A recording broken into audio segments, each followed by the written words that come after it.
All right, chemistry, this is part 3 of your video lecture for chapter 4. We've been talking a lot about some complicated concepts, the Bohr model of the atom and line emission spectrum of hydrogen, leading into our understanding of emission and absorption of photons. We've tried to calculate the wave characteristics of various particles like electrons. But now we are going to try to actually put those concepts into a useful practice. I've heard students in the past complain about the quantum model and why we have to cover the quantum model in chemistry because it's more of a physical thing, a physics concept. And that's not untrue. There is some truth to it. However, when we get into chemical reactions in chapter 6, we are going to talk about bonding specifically, and we'll find that bonding is all about what electrons do. We need to be able to describe the electron fully. And in this section, we're going to introduce ways to represent what are called electron configurations. Because if how atoms bond, how atoms react chemically, depends on the state of their electrons, how their electrons are arranged in space, we need to be able to describe how they are arranged in space. In order to be able to describe how they're arranged in space, we need to know something about the character of the electrons, and hence why we go over the quantum model. But if the quantum aspect of this course was difficult for you, fear not. This section is going to be a lot more practical for you. So after this video, I want you to be able to do 3 things. List the total number of electrons needed to fully occupy each main energy level. Hopefully you remember that is described by the principal quantum number, represented by n. State 3 different rules: the Aufbau Principle, the Pauli Exclusion Principle, and Hund's Rule. And lastly, describe the electron configurations of the atom for any element using 3 different types of notations: orbital notation, electron configuration notation, and when appropriate, noble gas notation. So here we go. So we are learning about electron configurations, so let's define an electron configuration. The arrangement of electrons in an atom is known as the atom's electron configuration. The lowest energy arrangement of electrons for each element is called the ground state electron configuration. It's the same term that we introduced in the past, the ground state, the lowest energy configuration. But now we're applying this to the way electrons are spaced around the atom. Here I have a graphic that is showing the increasing energy levels of atomic sublevels relative to a vertical axis. Each individual box represents an orbital. Now, hopefully you remember from our time on quantum numbers that there is 1 orbital in each s sublevel. There are 3 p orbitals in each of those sublevels, and there are 5 d orbitals in each sublevel, and then there are 7 f orbitals in each sublevel. And so that's what each box is representing here. And we have plotted them against energy over on the left. And so we see as you go up this y-axis, the energy is increasing. And hopefully these numbers on the side and the orbital designations seem a little bit familiar to you. We have 1s and 2s and 2p and 3s and 3p and 4s and 3d and 4p.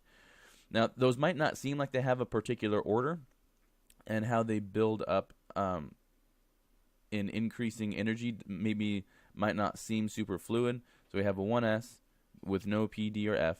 We go straight to the 2s. We go to the 2p, but there's no d or f here. We go straight to the 3s. 3p, 4s, but then there's a 3d above the 4s, and then back to a 4p, then a 5s, 4d, 5p, 6s, 4f. Now there's an f, 5d, 6p, 7s, 5f, 6d. These things might seem very, very complex, but here is a video to help you with that. The electron configuration of an element is the arrangement of electrons in an atom of that element.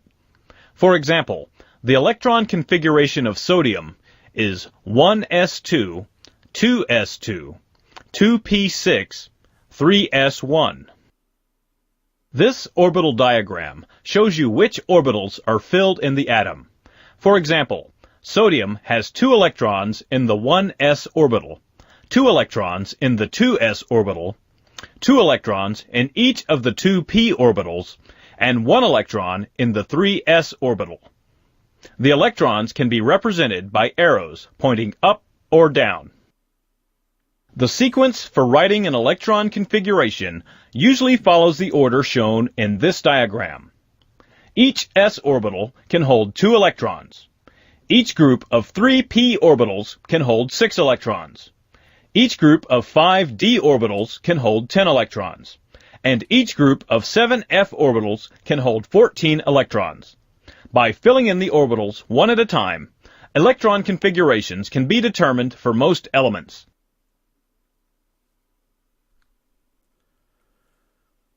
Now, we're going to get into those 3 rules for governing electron configurations. If you're not familiar with these 3 rules, they might seem like they're coming out of left field. And if you're not familiar with these 3 rules, you're going to have a really hard time filling your electron configurations. But if you can wrap your head around these 3 rules, they will actually tell you what to do to make your electron configurations later in the video. So we have to pay attention to these 3 rules. Now, according to the Aufbau Principle, which is German, it means to build up. It's the building up principle. So according to the Aufbau Principle, an electron occupies the lowest energy orbital that can receive it. The lowest energy orbital that can receive it. Then we have the Pauli Exclusion Principle, right? So something is being excluded, and Pauli actually is someone's name, so it's named after a person. But this principle states that something is being excluded. So according to this Pauli Exclusion Principle, no 2 electrons in the same atom can have the same set of 4 quantum numbers. So what's being excluded here is the possibility of 2 electrons having the same set of 4 quantum numbers. And that's why we have that the spin quantum number to just to make sure that no 2 electrons have the all 4, right? They can have the first 3 can all be the same, right? N, L, and M, they can all be the same, but that 4th number is going to be make the set unique. The Aufbau principle states that an electron occupies the lowest available energy orbital. The Aufbau principle is used to describe the order of electrons in an electron configuration. For example, fluorine has 9 electrons. To find the electron configuration of fluorine, simply fill electrons into the orbitals in order of increasing energy.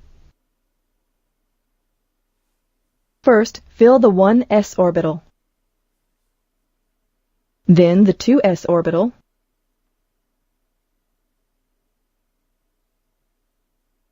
that leaves 5 electrons. These will go in the 3 2p orbitals, which can hold up to 6 electrons. That means the electron configuration of fluorine is 1s2, 2s2, 2p5. The first 3 quantum numbers describe the energy, shape, and orientation of an orbital. For example, the first 3 quantum numbers might describe an electron in the 3d x, y orbital. The Pauli Exclusion Principle states that no 2 electrons in the same atom can have the same set of quantum numbers. But each orbital holds 2 electrons. So how can we distinguish between these electrons? The spin quantum number distinguishes between 2 electrons in the same orbital. Each electron is labeled with a spin number of either +1/2 or -1/2. The 2 electrons in the 3dxy orbital have different spins.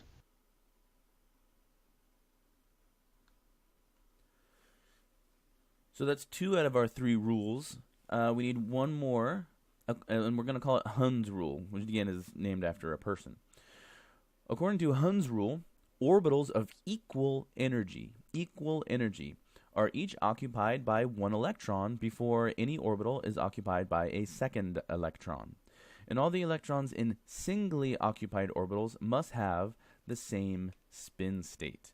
So just so you can picture what that looks like, if you go back to that diagram where the different orbitals were arranged with energy on the vertical axis, you'll notice that with the exception of the s orbitals, all of the sublevels have multiple orbitals. Right, the s sublevel only has one orbital, but the p sublevel has 3, the d sublevel has 5, and the f sublevel has 7. Right, so you have multiple orbitals with the same energies, right? Because they're all on the same line. Because remember, we have energy on the vertical axis, so these are arranged according to energy. So when you're filling the same sublevel, and you have multiple orbitals, you have to fill each orbital with one electron before you can go back and double any electrons up within one orbital. And as you do that, as you singly, right, with one electron fill each orbital, each electron has to have the same spin state. Now, we're going to start drawing some electron configurations here, and to start off, we're going to represent electrons as arrows, with arrows. And remember, if you're okay with the kind of colloquialism of referring to the spin number of +½ as upspin, and the spin number of -½ as downspin, this is going to be very intuitive for you. We're going to start talking about orbital notation. Now, this type of notation takes the most drawing and takes the most space, but it is also the most intuitive. So, orbital notation. An unoccupied orbital is represented by a line, right? And so we have this line down here, right? We've got a line with the orbital's name written underneath the line. If an orbital contains one electron, it's represented as that same line with an arrow. Notice that this is oriented up, so this electron has an upspin. Now, if that same orbital contains 2 electrons, we draw the line. We have an up arrow and a down arrow because no 2 electrons can have the same spin state within the same orbital. And so one has to have upspin, one has to have downspin.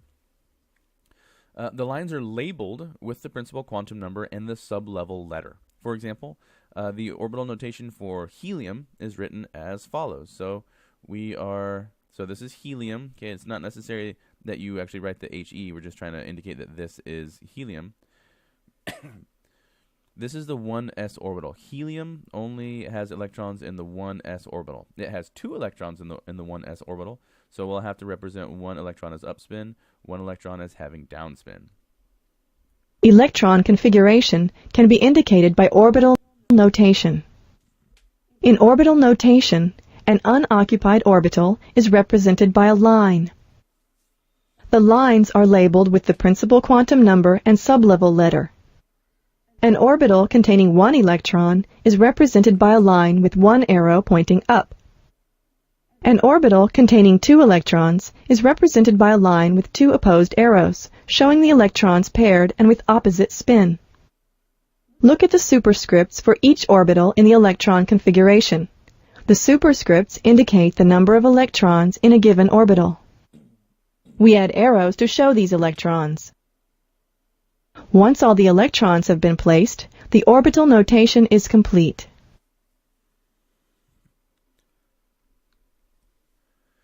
All right, so that was orbital notation. We have 2 more types of representations to go through. The next one is simply called electron configuration notation. This will be one of the most common ones that we use towards the end of this course as we move forward. We won't use orbital notation as much as we go forward because, again, it takes a lot of time to draw those things out.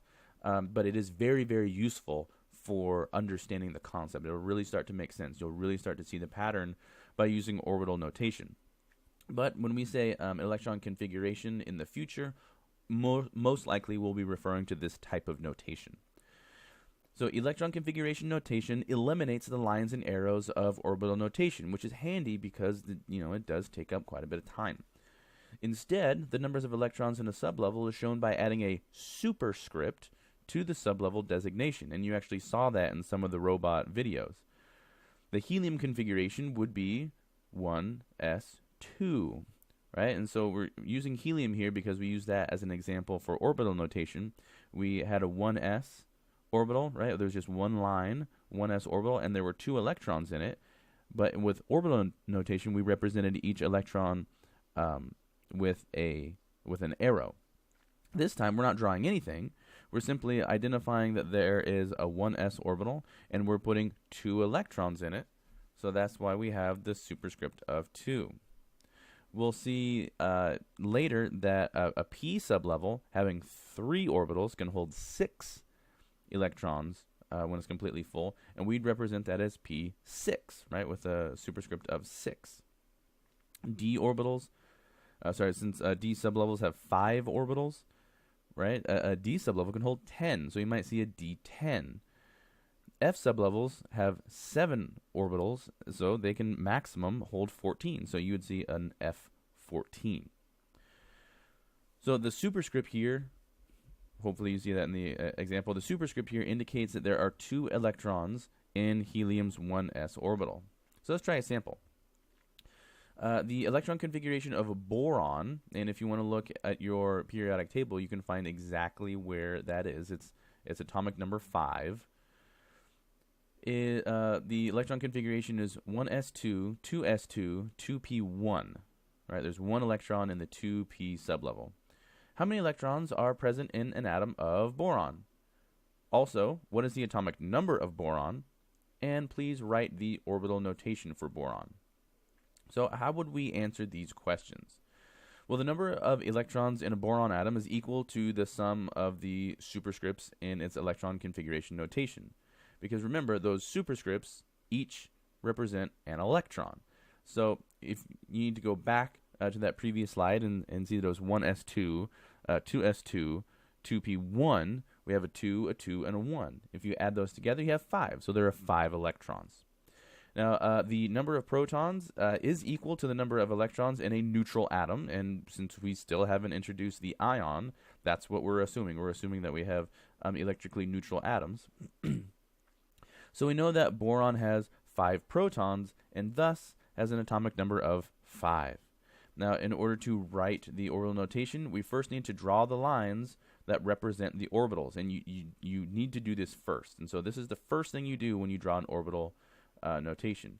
Here's my 1s, there's some 2s, and then the 2p orbitals. Now, there are 3 p orbitals here. In any p sublevel, there are 3 orbitals, so draw 3 lines. Even if you don't end up filling them with any arrows, with any electrons, draw them anyway. It's really good practice to reinforce that each p sublevel has 3 orbitals. So, we're not done yet, obviously. We have to add arrows representing each of the electron locations. We're going to add the first 2 electrons to n equals 1, right, according to the Aufbau Principle. Lowest energy orbital first. Lowest energy is n equals 1. And so, I first add 1 electron with upspin, a second electron with downspin. Now I have 3 more electrons to fill left, right? Boron had 5 electrons. You guys answered that question earlier in the sample problem. I've already represented 2 of them. I need to represent 3 more. So the next 3 electrons will be in the n is equal to 2 energy level. 2 of these can occupy the lower energy 2s orbital. There we go. Now the third electron that's in this n equals 2 energy level has to bump up to the 2p sublevel, and we're going to represent that by 1 more up arrow. So notice I have 5 arrows representing 5 electrons.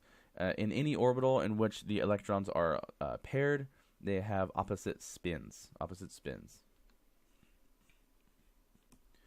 Now we're going to run through some description of the periodic table, and what you need to take away from these next few slides is that electron configurations have patterns, have visible, observable patterns as you go in any direction on the periodic table, right? There's a pattern here, and we want you to recognize the pattern. So in first period elements, meaning the first row, top row, when n is equal to 1, you have hydrogen and helium. electrons occupy the orbital of the first main energy level, right? Because it's n equals 1. According to the Aufbau principle, after this 1s orbital is filled, the next electron will occupy the s sublevel in the second main energy level, right? We're going to go up 1 energy level. N is equal to 2. The highest occupied energy level is the electron containing main energy level with the highest principal quantum number. Now that's very, very convoluted. What this is trying to get across to you is that you can have lots and lots of electrons in an atom, but when we say the highest occupied energy level, we're talking about the very, very last electron to fill. Not the first one, not the 1s1 electron. We're talking about the ones that are successively higher. So we have a highest occupied energy level, and we also have inner shell electrons. Inner shell electrons are the electrons that are simply not in that highest occupied energy level. And later in this course, this will be important information because we have to use this in order to anticipate how an atom is going to bond. And so I have a graphic here for you. This is a very important graphic because not only do we have a representation of that video earlier in this video that shows you the intuitive order of how these different orbitals are filled, these different sublevels are filled. And this is called the diagonal rule, by the way, the diagonal rule. And if you follow this pattern, because that's all it is a pattern, you draw a line of 1s, 2s, 3s, 4s, 5s, 6s, 7s, then you go up 2p, 3p, 4p, 5p, 6p, 7p, go up 3d, 4d, 5d, 6d, you go up 4f, 5f. If you can draw this pyramid where you have all the s's in rows and and create this pyramid, if you simply draw diagonal arrows, it'll actually tell you what orbital you're going to fill next. And then you'll easily remember that you fill 1s, then the 2s, then the 2p, then the 3s, then the 3p, and on and on and on and on. What this is really going to be helpful with is for those of you who have a really hard time remembering that you fill the 4s before the 3d, because the 3d is actually slightly higher energy than the 4s. That's where the diagonal rule comes in handy. Notice as you follow this diagonal rule, you go from 3p to 4s, then you hit the 3d. Then you hit the 3d back to 4p. Right? So it's really going to help with this kind of non-intuitive system by making it into a pattern. So remember the pattern. When we move down to the third period, after the outer octet is filled in neon, okay, which is the noble gas in n is equal to 2, the next electron enters the s sublevel in the n is equal to 3 main energy level, which brings us to noble gas notation. The group 18 elements, helium, neon, argon, krypton, xenon, and radon, are all called the noble gases. A noble gas configuration, which is the last representation that we have to go over, refers to an outer main energy level occupied, in most cases, by 8 electrons. So when we look at some noble gases in the third energy level, argon is the noble gas, right? We have in that third energy level, we have completely filled 3s and 3p sublevels, right? So we have 8 electrons. That's the octet rule, 8 electrons right there. As we go down to the second main energy level, neon, we have, again, 8 electrons here in the 2s and 2p octet rule. And then this first main energy level, we have 1s sublevel filled with just 2. It's called a duet. What I want to point out is, as you go down that group 18, from helium to neon to argon, even though we pay a lot of attention to these highest energy occupied orbitals, we still have those 8 electrons here and the 2 electrons here. These are the inner shell electrons. These are the inner shell electrons. They are still here in the exact same way that they were here. We just added more electrons to that higher energy level. The noble gas notation provides a way to abbreviate electron configuration. In this periodic table, noble gas notation is used to describe the electron configuration of each of the elements. Aluminum has the same basic inner electron configuration as neon. It differs from neon in that it has 2 electrons in its 3s orbital and 1 electron in its 3p orbital. Similarly, oxygen has the same inner electron configuration as helium, to which it adds electrons in the 3s and 3p orbitals. Writing out the entire electron configuration for iodine would take quite a bit of space. Finding the next smaller noble gas and using it as a base makes the notation much simpler. Iodine has the same inner electron configuration as krypton, plus 17 more electrons. So that noble gas notation is designed to save us space and time. Let's move on to the fourth period. N is equal to 4. The period begins by filling the 4s orbital, right? The empty orbital with the lowest energy. With the 4s sublevel filled, the 4p and 3d sublevels are the next available vacant orbitals. Again, following that diagonal rule, right, you can see that that pattern is how it's going to go. The 3d sublevel is lower energy than the 4p sublevel. Therefore, the 5 3d orbitals are next to fill.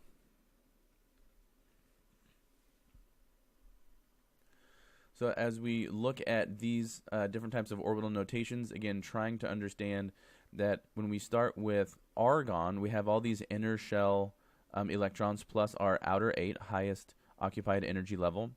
The very next element on the periodic table is potassium, and it has all of the exact same inner shell electrons plus 1 additional 4s electron, right? And that's potassium.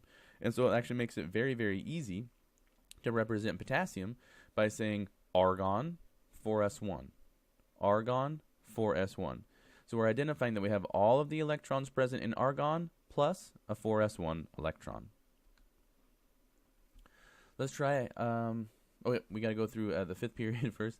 N is equal to 5. In the 18 elements of the fifth period, sub-levels fill in a similar manner as the elements in the fourth period. Successive electrons are added first to the 5s orbital, then to the 4d orbital, and then finally to the 5p orbitals. Now let's try these sample problems. I got 2 of them for you at the same time. Write both the complete electron configuration notation and the noble gas notation for iron, represented as Fe. If you need to get out your periodic table, feel free to do that so you can know how many electrons to fill. And then, how many electron-containing orbitals are in an atom of iron? How many of these orbitals are completely filled? And how many unpaired electrons are there in an atom of iron? Lastly, in which sublevel are the unpaired electrons located? So we got a lot of questions for you to try to answer. Please press pause on this video and attempt to answer these on your own first before you move on. And so hopefully you've attempted this first. Let's take a look at the solutions. The complete electron configuration notation of iron is 1s2, 2s2, 2p6, 3s2, 3p6, 3d6, and then 4s2. Iron's noble gas notation is argon, 3d6, 4s2. Now we have several questions to answer for part B. An iron atom has 15 orbitals that contain electrons, if you count them all, 15 different orbitals. They consist of 1 1s orbital, 1 2s orbital, 3 2p orbitals, because remember the p sublevel always has 3 orbitals, 1 3s orbital, 3 3p orbitals, 5 3d orbitals, because the d sublevel always has 5 orbitals, and then lastly 1 4s orbital. 11 of these orbitals are completely filled, and there are 4 unpaired electrons. So 11 of these orbitals are completely filled with 2 electrons. 4 more, right, because we have 15 orbitals that contain electrons. 4 of them have unpaired electrons. Those are all located in the 3d sublevel, and the notation 3d6 represents the 3d as having 5 orbitals, the first orbital having an upspin and a downspin, and the next 4 all having 1 upspin as to satisfy the Pauli exclusion principle. Let's do one more set of sample problems. Write both the complete electron configuration notation and the noble gas notation for rubidium. Then identify the elements in the second, third, and fourth periods that have the same number of highest energy level electrons as rubidium. Please press pause and attempt this before you move on. So, the complete electron configuration notation is 1s2, 2s2, 2p6, 3s2, 3p6, 3d10, 4s2, 4p6, and 5s1. That's pretty hard and long to actually write. So we go krypton, 5s1. And then lastly, rubidium has 1 electron in its highest energy level, which is the 5th energy level, and is equal to 5.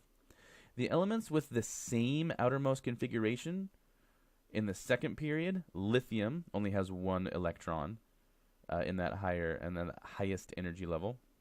In the third period, sodium only has 1 electron in its highest occupied energy level. And in the fourth period, potassium only has 1 electron in its highest occupied energy level. And so the takeaway is that they're all in the same group, right? The same group. They go straight up and down. So all elements that are in the same group, that vertical column, have similar electron configurations. All right, chemistry, that'll do it for this video lecture. I will see you next period.